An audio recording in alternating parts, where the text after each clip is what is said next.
Denver Nuggets end up beating the Los Angeles Clippers in Game 7, advancing to the second round in the playoffs.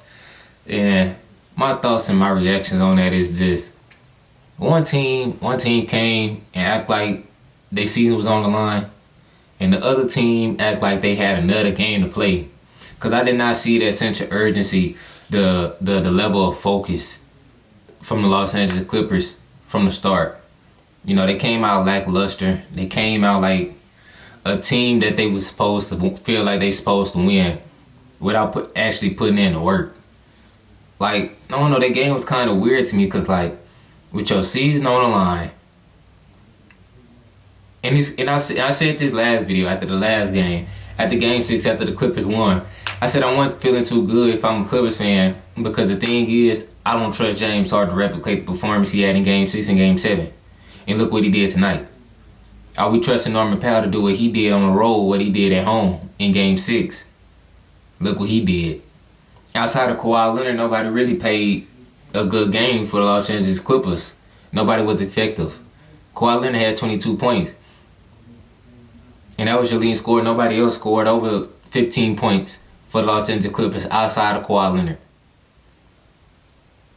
Two of your top three scorers scored under 10 points for the Los Angeles Clippers. And you expect them to go into a championship team that's been through battle, that's been through war, that's know how to win, that know how to play together. You got veterans on that team, on their home court, and you expect to win that ball game. Now, tell me, what the hell is going on with James Harden? James Harden got to be the most consistent playoff performer that I've seen in my life. And yes, I didn't say inconsistent. Because inconsistent is he can have a good playoff run this time, and he might turn around and have a bad playoff run next time. You don't know what you're going to get from James Harden. And one thing I know that I've been watching James Harden of all my years of watching basketball and James Harden playing in the playoffs, that I know one thing for sure, that they're going to be consistent. He's going to be consistent enough to not show up when you need him most. I mean it. And y'all gonna think I'm just talking crazy? No. Okay. Hold on. I got stats. I got, just look at this. James Harden, his last 5 elimination games. James Harden tonight, 7 points, 2 from 8 from the field, 1 for 4. Game 6 last year in 2024 playoffs against the Dallas Mavericks in Game 6, 16 points, 5 for 16, 0 for 6 from the 3-point line. 2023, Game 7 with the Philadelphia 76ers going up against the Boston Celtics. He had 9 points, 3 for 11, 1 for 5, and 5 turnovers. In 2022, Game 6 versus the Miami Heat when he was still with the Philadelphia 76ers. 11 points, 4 for 9 from the field, 3 for 7 from the 3-point line, 4 turnovers. In 2021, against the Milwaukee Bucks, I'm not even gonna say that one because he had a bad hammy and he was with the Brooklyn Nets and he was playing hurt. When you look at it, his last 4 elimination games, 7 points, 16 points, 9 points, 11 points. Well, you need James Harden the most.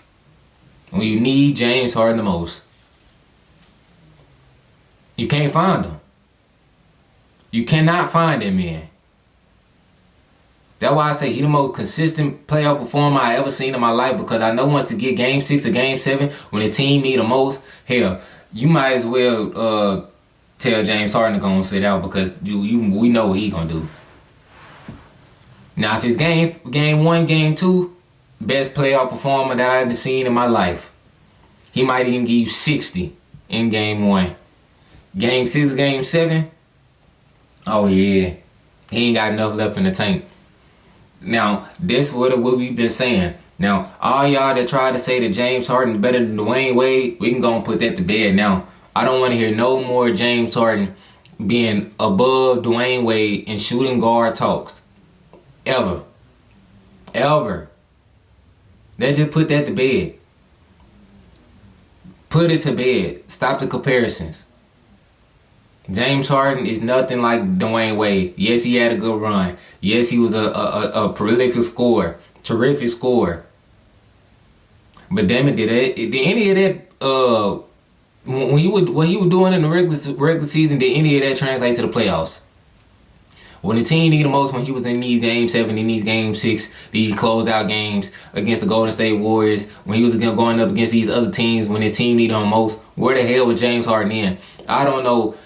You can't even Google a James Harden signature playoff win. And I ain't talking about no game 1, no game 2, no game 3. Damn it, I'm talking about game 6 and game 7s. I need somebody to show me in the comment section, comment below, then when the last time y'all seen ever in y'all life have y'all seen a signature playoff performance from James Harden in the game 6 or game 7? I'm gonna wait because one thing, I watch basketball. you heard me? I really watch. So I ain't just Joseph. And he got the nerve and want to ask for a Supermax. This why Daryl Morey didn't want to give you the Supermax. Because he seen what you did the last 2 closeout games when you was in the Philadelphia 76ers and he went up to you and you asked him for that Supermax. And he told Mr. Harden, do you remember 2022 Eastern Conference semifinals against the Miami Heat? You had 7 points. Do you remember Game 6 against the Boston Celtics in the semifinals in the Game 7? You had 11 points. If I was Steve Ballmer, he asked for a Supermax. Mr. Harden, if I can recall correctly, you had 7 points in a closeout game in the Game 7 in Denver, 2025. You asked for a Supermax, sir. That don't deserve That's not Supermax worthy. I don't give a damn what you did in the past. I need people to stop saying that James Harden deserves a Supermax because he this. James Harden ain't been there since he left Houston. Please stop that, bruh. That man had a good run. Leave that in the past. He got paid for what he did in Houston. You can't keep getting paid for what you doing in Houston. You getting paid for what you producing for the team that you playing with. If you want to get paid by Houston, go back to Houston. Shit, I'm tired of that. But nonetheless, the Denver Nuggets, they showed y'all why they got championship pedigree, why they got championship DNA. That's why Nikola Jokic the best player on the team. Russell Westbrook, I can't rave about him enough. All the Russell Westbrook slanders, all you Russell Westbrook haters, Russell Westbrook shut y'all up. Because what y'all gonna say now? You cannot name a bad game that Russell Westbrook had in these first round. He was a key contributor. If we want to be honest, Russell Westbrook was the most consistent player for the Denver Nuggets in this first round against the Los Angeles Clippers because he was an even kill. He was guaranteeing you 14 to 16 points a night, 5 rebounds, 5 assists, guaranteeing it. Jamal Murray, he was up and down throughout the playoffs. Aaron Gordon was up and down. Michael Porter Jr. was up and down. Even Jokic was up and down. But one thing stayed the same. When Russell Westbrook put on the uniform, he stepped on the court, he contributed. He made game-winning plays. He knocked down open shots. When people were leaving him open, he made them pay. He was defending at a high level. He was rebounding, making anything that the Denver Nuggets needed. He was Swiss Army knife. He did everything. Hustle plays, being an energizer, creating offense, making his own offense, knocking down shots, getting extra possessions for his team, diving on loose balls, boosting the team morale. I don't want to hear nothing about Russell Westbrook slander at all. He put that to bed. But nonetheless, it was a good game from the Denver Nuggets. Like I said, bro, it was like the Denver Nuggets, they played like their season was on the line. The Los Angeles Clippers played like they got it. Like it's 2 game 7s. I was confused. I looked up in the third quarter. Man, they was up by 30. I'm saying the Clippers must don't know this winner go home right. They must think they got another game. They must think they going back to Los Angeles after this. Cause I was confused on why they weren't playing with so much more urgency. James Harden only got up 8 shot attempts. Norman Powell had 9 points. Zubac had 10 points. So you mean to tell me 3 of your starting 5 and Derrick Jones Jr., I know he not a scorer, none of that. So I'm not even gonna add him into this. 3 of your starters, your 3 of your top 5 scorers on the team, they barely can give you 10 points. Barely can give you 10 points. Man, see, look, that's what happened when you play around with your fool too long. Because the Clippers, they had opportunities in this series to put the Denver Nuggets out of their misery. And one thing I know about the Denver Nuggets and they having championship DNA, with them being battle tested, you got to beat them 4 times. They're not going to beat themselves 4 times. You have to beat them 4 times. And the Clippers, they couldn't do that. And what they had golden opportunities. I feel like the golden opportunity was after game 4. Was it after game 3? They blew the doors off the Denver Nuggets. Blew the doors out. Took a 2-1 lead. Took a 2-1 lead. They was heading back to Los Angeles for a game 4.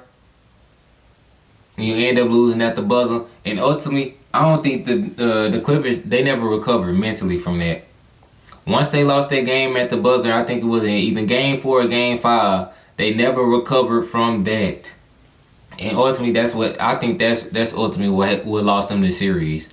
They never recovered. Because they had an opportunity to go up 3-1. And ultimately, basically putting this series away. All they needed was 1 game to win. They lost that game. They started playing with fire. Because they came out the next game flat. The Denver Nuggets blew them out the doors. What made it harder than what they was. Clippers ain't got nothing to blame but they self though. James Harden, trash, man.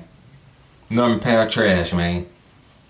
Season on the line, y'all leaving Kawhi out there all by himself. This man ain't been healthy in I don't know how long. Y'all putting too much stress on that man Bones. Leaving him out here by himself. James Harden, you should definitely be ashamed of yourself. Because time after again, it's crazy. We steady expecting you to change. But one thing that I know, once somebody show you who they is, believe them. And I believe this is who James Harden is. This just who he is. Bottom line. Had a good run with the Houston Rockets. Still a solid basketball player in today's NBA. But he's untrustworthy when it comes playoff time. And that's just the truth about it. And that's really this series, this game. We done talked about it from game 1 to game 2 to game 3, game 4 to game 5, from game 6 to now. I've been saying the same things. What I said, I don't know. You know, James Harden played good tonight, but is he gonna be able to do it again? Okay, he did this, but hey, is he gonna have enough in the tank? It came to fruition right here. Cause like I said, man, if once your eyes see it, you gotta trust it. And that's it. But the Denver Nuggets, a full team. You know, Jamal Murray 16, Nikola Jokic 16, Aaron Gordon 22. You get 16 from Westbrook off the bench. You get 21 from Christian Brown. You get 15 from Michael Porter Jr. Everybody chipped in and came to play tonight and came to win a series. They didn't want their season to end and they played like it. They showed they had more experience. They showed they know what it took to win. They showed their championship pedigree right there. They didn't lay down throughout their series. Even when the Clippers threw the first punch, they got off the mat and they continued to swing until the Clippers couldn't handle the punches that the Denver Nuggets were starting to throw. And this was this series in a nutshell. But nonetheless, it was a hell of a series. You know, I know the Clippers wish they had another game. I think they had another game. I wish it was another game. Shit. I wish you can have 3 more series of the Clippers and Nuggets. Because hell, this was a movie. But the better team ended up coming out with a victory. And I can now say that. Because at first I didn't know who was the better team. I didn't know. I felt like they were both evenly matched, but once you go 7 games and the team that end up prevailing and come out on top is the team that is the better team. And Denver Nuggets, they showed they was the more better team, top to bottom. They had more guys that was willing to contribute. And that was it. But congratulations to the Denver Nuggets moving on to the second round. They will face the OKC Thunder, which, you know, we going to be live in effect. So make sure y'all hit that subscribe button, hit that like button, hit that comment section, but hit that subscribe button for sure. Because y'all know we gonna be here after every game. You can come find me. We can come talk it up. We can come chat. Hey, man, I'm telling you, all playoff long. You know, you come to this channel right here to get some good basketball insight, good feedback, reactions, my takes on how I felt about how the game went, the flows, the players, and what I seen. Hey, man, youngest to do it. So make sure you hit that subscribe button. And after game one, I don't know when game one the Thunder and the Nuggets series is, but for sure we're going to be full effect right here, right after the game sharp. And I'll see y'all after game one.